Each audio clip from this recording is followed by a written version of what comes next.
Super El Niño నేపథ్యంలో భూగర్భ జలాలు సైతం అడుగంటి సగటు వర్షపాతం కంటే కూడా ఎప్పుడూ చూడనటువంటి విధంగా 60-70% మైనస్ వర్షపాతం ఉన్నటువంటి దశలో త్రాగునీరుకి అత్యంత ప్రాధాన్యత ఈ ప్రభుత్వం ఇవ్వాలనేటువంటి ఆలోచన ప్రతి వారం కూడా చంద్రబాబు నాయుడు గారు రివ్యూ చేస్తూ గైడ్ చేస్తున్నటువంటి పరిస్థితి. మొన్నటి వరకు కృష్ణా నదికి సంబంధించి ఒక చుక్క నీరు లేక పైన ఆల్మట్టి, నారాయణపూర్, జోరాల అదృష్టవశాత్తు అవన్నీ కూడా నిండుకుని వారం రోజుల నుండే శ్రీశైలంకి వరద నీరు చేరుతున్నటువంటి పరిస్థితి మనందరం కూడా చూస్తూ ఉన్నాం. ఈ రోజుకు చూస్తే దగ్గర 119 టీఎంసీలు ఈ టైంకి మనకి అక్కడ ఉన్నటువంటి పరిస్థితి. రాబోయేటువంటి 10 రోజుల్లో ఫోర్కాస్ట్ ని బట్టి అంచనా వేస్తే ఇంకొక 100 టీఎంసీల వరకు కూడా శ్రీశైలంకి రావచ్చని అంచనా వేయడం జరుగుతుంది. ఈ రకంగా వచ్చినటువంటి శ్రీశైలం కృష్ణా వాటరు మన ఆంధ్రప్రదేశ్, తెలంగాణ మన రేషియో ఏదైతే 63% వాటా ఏదైతుందో ఆ వాటాకు వచ్చేటువంటి కృష్ణా జలాల్ని త్రాగునీరు కోసం అత్యంత ప్రాధాన్యతనివ్వాలనేటువంటి విధంగా. ఎందుకంటే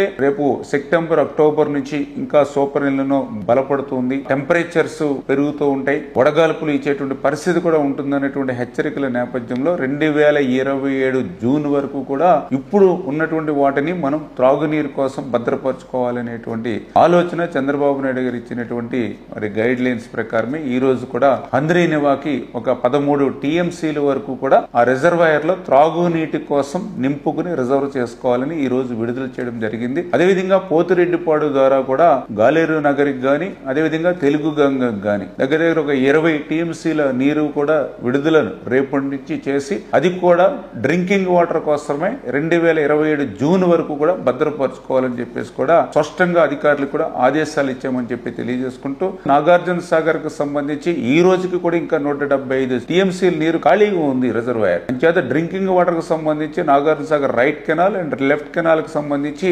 32 టీఎంసీల నీరు త్రాగునీరుకి అవసరమని డిమాండ్ ని గుర్తించి దాన్ని కూడా అక్కడ డ్రింకింగ్ వాటర్ పర్పస్